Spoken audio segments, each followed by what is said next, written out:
Wednesday, July 26th, and we are heading on to the Motorsports Team Tour. Go into the museum and the gift shop and look at all the cars and so forth. Go down to the pit stop, and they are going to perform a pit stop for us. If you're familiar with NASCAR, they will bring a car in, and in 10 seconds they change 4 tires and a full tank of gas. Now they got the one big nut in the middle. Just like the LCCA only has one nut. Yeah. That's the way the cars are now. So we see RFK Racing.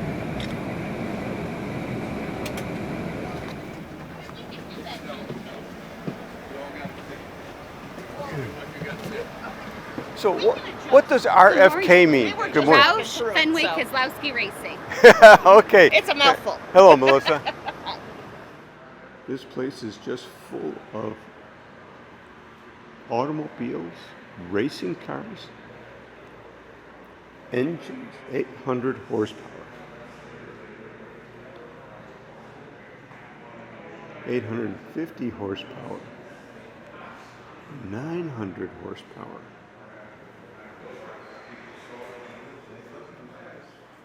It looks like there's some bling going on here.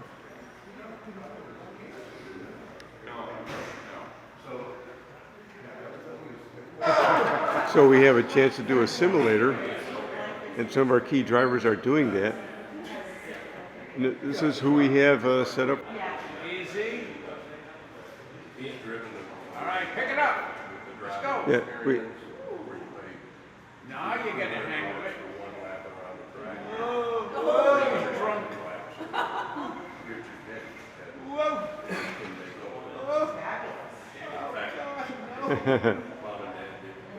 I didn't end up in the grass. You'll see a couple different pit crews on the pit pad.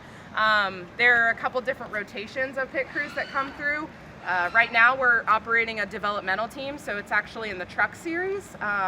So we have a developmental program that practices on truck series cars and pits for truck series cars and at Xfinity series cars in hopes that we'll be able to kind of coach them up and bring them up to our team and have any sort of substitutes if any of our pit crew gets injured or needs a substitution for anything like that. So you'll see those developmental crews, and also interspersed are a couple of our tire changers and a couple of our gasmen that pit at the Cup Series level for us as well. So there's a lot of intermixing going on. So you'll see truck practice right now is what's going on. So you'll see the 5 lug nut change as opposed to the single lug nut change that our cars operate on. So we'll be on the pit pad. It's not constantly loud, so we'll definitely, Amanda and I will be happy to answer any questions that you guys have. Racing Performance Center. Yep.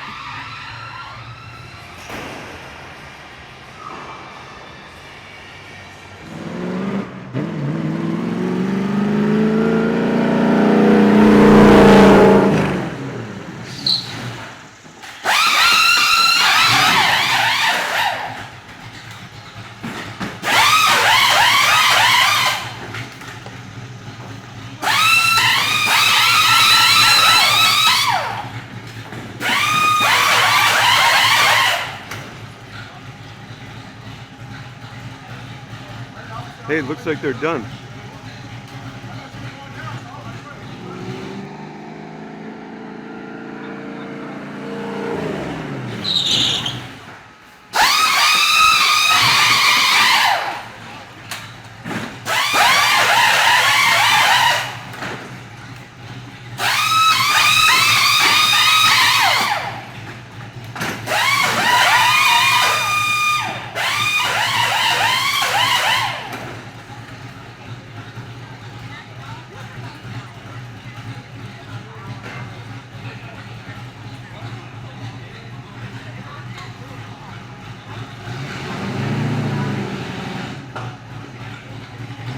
So that's a routine of changing the tires and filling up the car with gas.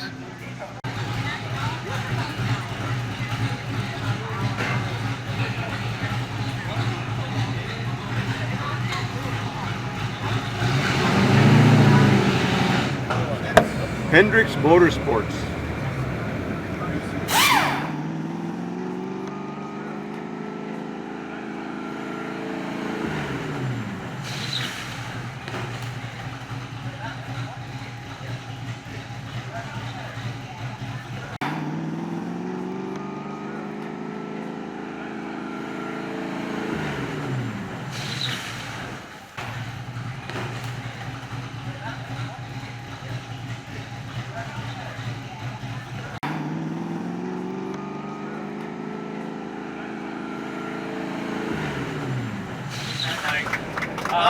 it. You are a great MC. That's very kind. You're wasting our time. Yes. We're one group's going to go one way in the building, the other group's going to go the other way. We're going to flip-flop, and everybody's going to see all the same stuff. We'll have some fun, all right?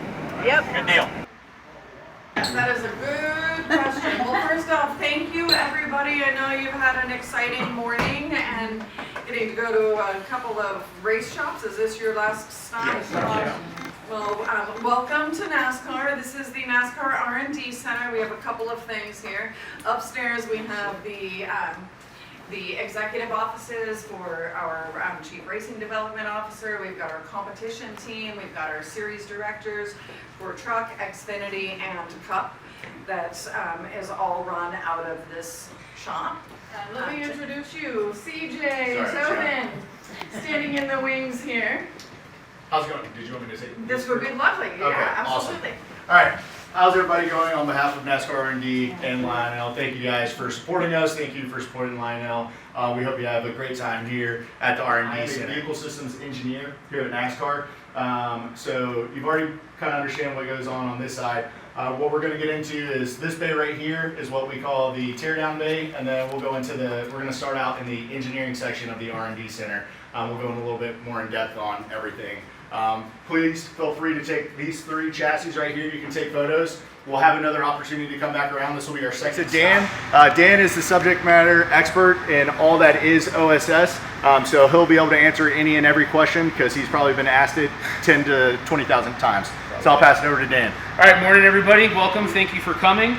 As CJ alluded to, this is the OSS, or Optical Standing Station. We have 8 high-resolution projectors, and 16 high-resolution cameras.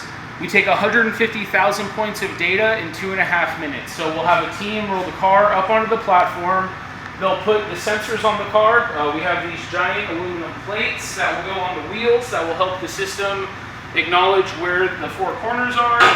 And then we have these frame rail targets. These go on the frame of the car. The constellation here on the face helps the system acknowledge where the car is in relationship to everything else. There is 2 parts of the software that get broken into 2 one-minute chunks. The first minute is a 30-second light show of alternating horizontal and vertical lines that ends on a dot pattern. If you look on the floor or over there on the wall, you can see what one of those dots looks like. That's one of the 150,000 points I brought up a few minutes ago. The software will run that light show for 30 seconds, and then the computer will sit and crunch the numbers for another 30 seconds, and we will build a 3D model of the car. Green, it's within the rule book. Red, it's too far out, it needs to come in. Blue, it's too far in, it needs to come out. At that point, we'll send an official in. They will turn the steering wheel from left to right, and we will get all the alignment numbers off the car. And we give the team a printout. There's tolerances for all of those values, and the printout looks just like you guys get when you have new tires put on your car at a tire shop. The catch with that is we are the last stop in inspection. So you could pass the 4 stations before us, come to us, the 5th and final stop, and be told, nope, sorry, go back to your garage stall, make an adjustment, work on it, and come back, and you have to pass through all of the other 4 stations you just passed to make it through this one again, where it's at for that weekend. Were you in Chicago? I was not in Chicago. That was my team.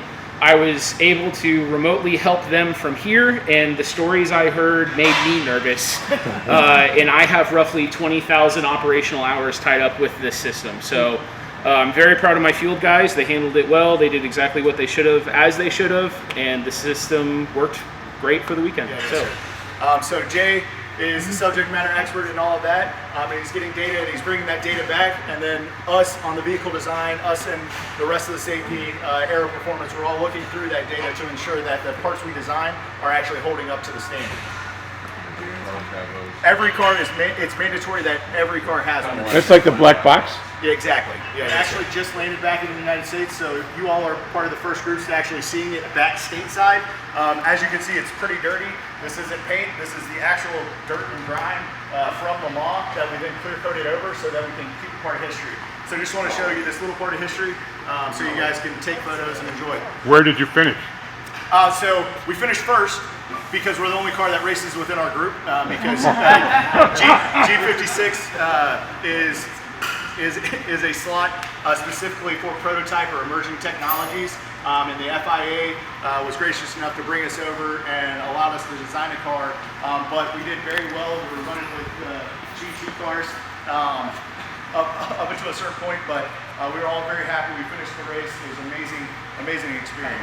Internal learning modules. So if you want to take a class on flying, you can go to Nascar University. It's like an online school that helps out with further development, personal and professional.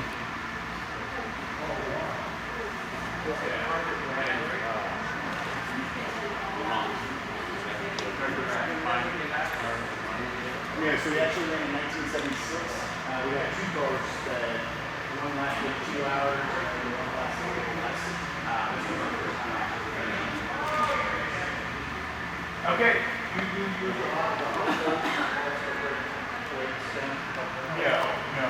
Not too. Okay, so we'll kind of get into the inception of next gen. We kind of discussed it in there. So as you see the Xfinity car that we have in the corner, so that is a Gen 6 car, essentially what we were running prior to 2022. So that car is a single chassis. So basically that means everything's tied in together.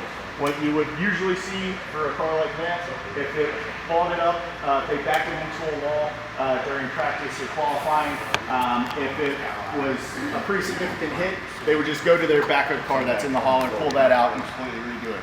What we did, one, it was cost of entry. Teams were, with those chassis, were allowed to design anything that they wanted to. We gave them a box to work within, and they were able to design it. So you guys went to Hendricks, you guys went to RFK. You saw how big Hendricks was. You saw how big RFK was, right? So basically, the more engineers you had, the more money you were going to spend, but also the better you were going to perform, right?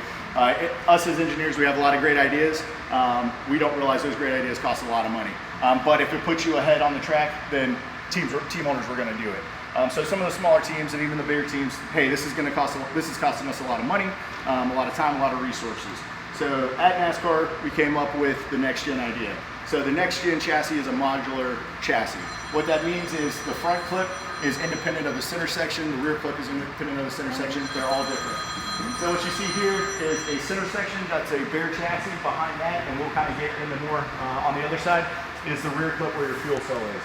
So what teams can do is, hey, I back them into a wall during practice or qualifying. They can change these parts because they're modular, right? So everything on this car, about 95% is from single source vendors. What single source vendors is you can't, as a team, develop your own dampers or your own shocks, right? So all shocks are bought through Oleans. Oleans is up north a little bit, but they provide every shock. So every shock that you see on every car is going to be the exact same shock throughout the field. The chassis is the same thing. Technique manufactures all of our chassis. You all went to RFK. You might have noticed it, but there's a building right across the street from RFK called Technique. They manufacture every chassis in the Cup Series that races on Sunday. Once it races on, or once they manufacture it, it does come here for some measurements, which we'll get into over there. But everybody runs the same chassis. Wheels the same thing. BBS manufactures every wheel. Steering racks, which is this right here, is manufactured by Woodward out of Wyoming. Control arms, which are these right here that hold your suspension on, are manufactured by Visser, which is out of Colorado. AP Racing does all of our brake rotors and calipers. A lot of our fiber work, so like our greenhouses, our doors, body pieces are done by 5-Star, just up the road. And then Roush also does our composites for our greenhouses, some of the duct work, and some of the smaller parts, like you pointed out with what we call closeout panels. So again, we did all of this to create parity within the sport. So every car you see on the track has the same advantage. The mechanical, the tires as well. The tires are, so Goodyear is our sole manufacturer for tires within NASCAR. The only thing difference with tires will change from track to track, and the only reason why that is for performance reasons. So you want tires to last a little bit longer or a little less, or they have to deal with high Gs. So we dictate, because we are the sanctioning body here at NASCAR, what type of tires they run. However, Goodyear does all of the research and development on the tires. What we do here at NASCAR R&D is we say, hey, we need a little bit more fall off, or basically what fall off is lap times decreasing throughout, so that you can actually have racing and put in strategy. And Goodyear is very, very good at what they do. So we allow them to, hey, this is what we want. These are the criteria that we want. And then they provide us a set of tires. And that'll change from track to track. Some tracks that are similar have very similar compounds or very similar makeups, but for the most part, you're seeing different tires at different tracks. What about the engines? So the engines are a good question. So the engine manufacturers, so we have 3 large manufacturers within OEM, or within NASCAR.